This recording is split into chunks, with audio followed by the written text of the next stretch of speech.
کی محنت کرتا ہے اور دین کو زندہ کرنے کی فکر کرتا ہے، وہ دین کے لیے انصار ہے، وہ دین کی نصرت کرنے والا ہے۔ اور ان انصار کا تعلق حضور سے ایسا ہے کہ حضور فرماتے ہیں کہ انصار میرے راز کے بخچے ہیں، انصار میرے رازدار ہیں، رازدار۔ خصوصی تعلق حضور نے بتایا ہے دین کی نصرت اور دین کی مدد کرنے والوں کے ساتھ۔ ہم میں سے جو چاہتا ہے کہ دنیا میں ہم خوشحال زندگی گزاریں، ہم میں سے جو چاہتا ہے کہ دنیا میں ہم خوشحال زندگی گزاریں، بدحال زندگی نہیں گزاریں، ہماری کھیتیوں میں برکت ہو، ہمارے کاروبار میں برکت ہو، ہماری اولاد میں برکت ہو، ہمارے مویشیوں میں برکت ہو، ہم میں سے جو یہ چاہتا ہے وہ دین کا مددگار بن جائے، وہ دین کا مددگار بن جائے۔ دین کی مدد جان سے بھی ہوتی ہے اور دین کی مدد مال سے بھی ہوتی ہے، دین کی مدد جان سے بھی ہوتی ہے اور دین کی مدد مال سے بھی ہوتی ہے۔ جہاں کہیں بھی دنیا میں جو کوئی بھی اچھی طرح سمجھے اس بات کو، جہاں کہیں بھی دنیا میں جو کوئی بھی دین کو نفع پہنچا رہا ہے، ہم اس کے قدردان ہیں اور ہم اس کے مددگار ہیں۔ یہ ذہن بنائیں ہم اپنا، یہ ذہن بنائیں اپنا، جہاں کہیں بھی جو کوئی بھی دین کو نفع پہنچانے کا کوئی کام کر رہا ہے، ہم اس کے قدردان ہیں اور ہم اس کے مددگار ہیں۔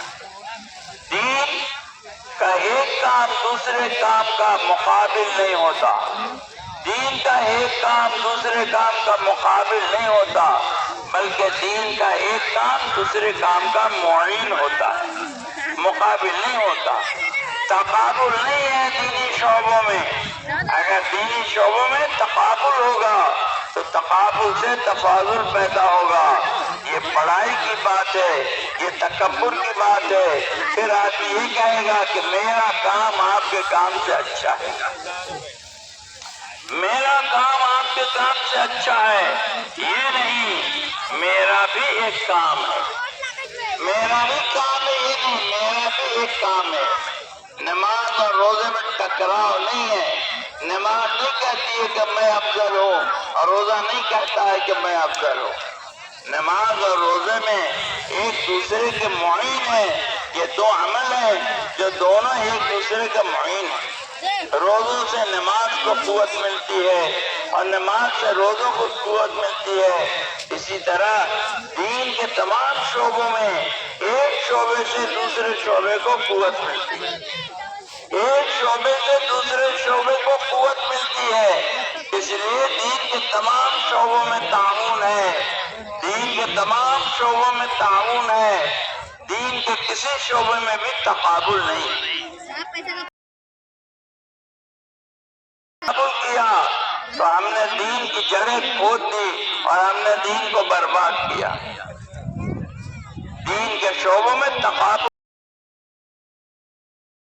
تعاون ہے، دین تعاون سے پھیلتا ہے اور باطل تناؤ سے پھیلتا ہے، باطل لڑائی جھگڑے سے پھیلتا ہے، باطل تناؤ سے پھیلتا ہے اور دین تعاون سے پھیلتا ہے۔ اس لیے دین کے تمام شعبوں کی قدر کی جائے اور دین کے تمام شعبوں کا تعاون کیا جائے۔ جب دین کے شعبوں کو کہ ہم قدر کریں گے اور دین کے شعبوں کا تعاون کریں گے تو تمام دین کے شعبے والے ہمارے کام کی تحسین کریں گے، سب مدد کریں گے، سب کہیں گے جماعت کا کام بہت اچھا کام ہے، سب کہیں گے جماعت کا کام بہت اچھا کام ہے۔ وہ خود بھی ساتھ دیں گے اور اپنے لوگوں کو بھی متوجہ کریں گے کہ جماعت کے کام کا ساتھ دو، جماعت کا کام بہت اچھا کام ہے۔ اس لیے ہم تقابل نہیں کریں گے، تناؤ نہیں پیدا کریں گے، بلکہ دین کے تمام شعبوں کا ساتھ دیں گے۔ ہم سنتے ہیں یہ بات جو بڑے درد کی بات ہے اور غلط بات ہے کہ ہم کہتے ہیں کہ اتنے مدرسے ہو گئے، اللہ چلا رہا ہے کہ ہم چلا رہے ہیں، اللہ چلا رہا ہے کہ ہم چلا رہے ہیں، ہم جو دیتے ہیں اس کو دیکھنے چلتا ہے کہ نہیں چلتا؟ ہم جو دیتے ہیں اس کو روک کے دیکھنے چلتا ہے کہ نہیں چلتا ہے؟ اللہ چلاتے ہیں، اللہ چلاتے ہیں۔ یہ نہ کہیں کتنے مدارس ہو گئے، انہوں نے کھانے پینے کا دھندا شروع کر دیا ہے۔ جس مولوی کو دیکھو ایک مدرسہ کھول لیتا ہے اپنے روزی روٹی کے لیے۔ اگر اپنے روزی روٹی کے لیے بھی کھول لیتا ہے تو یہ بھی غلط نہیں ہے۔